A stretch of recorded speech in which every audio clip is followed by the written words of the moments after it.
And here they are, ladies and gentlemen, your Las Vegas Aces. There you go. The WNBA is failing because they lack the one thing that can fix everything. I'm Dennis Sheehy, and I'll show you the real ratings, the real attendance numbers, but most importantly, the solution that can make women's basketball profitable. Why aren't more of the WNBA players getting more national commercials here in the States? That's a great question. I think what we can do is just make it more visible.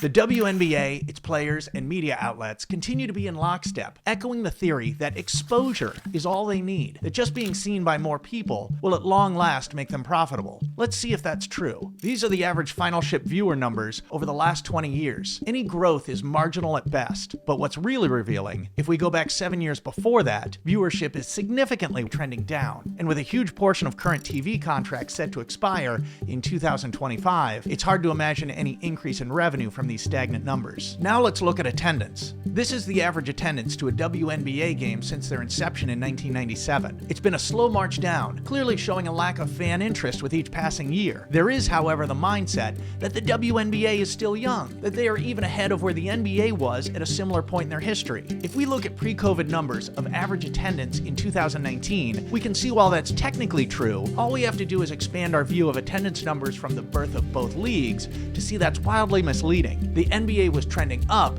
while the WNBA is clearly trending down. The problem is the product. The speed and athleticism that make the NBA so popular are absent from the WNBA.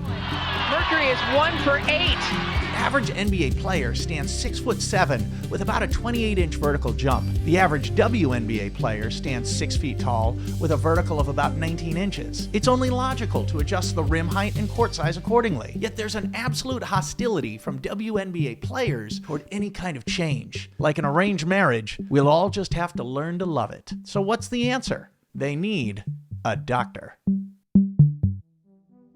In 1967, the American Basketball Association, or the ABA, was formed as competition to advance the game. With strategic changes, their goal was to create a more entertaining brand of basketball. They were the first to incorporate a three-point line. They were also the first to create a dunk contest. They even had regional teams that played in multiple cities to create broader interest. When the NBA and ABA eventually merged, it advanced and grew the game. Competition through an alternate women's league would push the WNBA in the same way. Imagine a lower rim, maybe even a smaller court with a shorter shot clock to create a more up-tempo style. An even wider lane, or reducing the 3-second violation to only 2, would help make quickness and speed become the most important attribute instead of size. In fact, size is such a dominant factor in the WNBA that their league MVP has been at least average height or taller 25 years in a row. The NBA made changes to enable smaller players to excel, where they've produced 9 league MVPs below average height in the same period of time. Variations in rules to enhance the ability of smaller players with an eye toward reducing physical contact